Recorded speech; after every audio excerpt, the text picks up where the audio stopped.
മഹിളാ കോൺഗ്രസ് സംസ്ഥാന president advocate Jebi Mather MP നയിക്കുന്ന മഹിളാ സാഹസയാത്ര 2025 August 23 Elanthoor മണ്ഡലത്തിൽ എത്തുന്നു.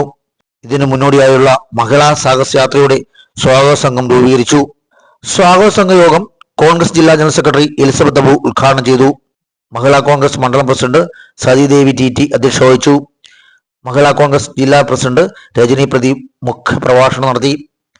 ജില്ലാ വൈസ് പ്രസിഡന്റ് ലീല രാജൻ, കോൺഗ്രസ് മണ്ഡലം പ്രസിഡന്റ് KP മുകുന്ദൻ, ജവഹർ ബാലമഞ്ച് ജില്ലാ ചെയർമാൻ KG റെജി, മഹിളാ കോൺഗ്രസ് ജില്ലാ general secretary Sherin M Thomas, block general secretary Sajini Mohan, Sreekala Reji, Mercy Mathew, Sudharmma Raghu, Indira EA, Mini John, Ponnamma Somarajan, Johnson KG, Daisy Lalu, Sali Saji, Geethakumari തുടങ്ങിയവർ പ്രസംഗിച്ചു. 9 ന്യൂസ് മലയാളം, പത്തനംതിട്ട.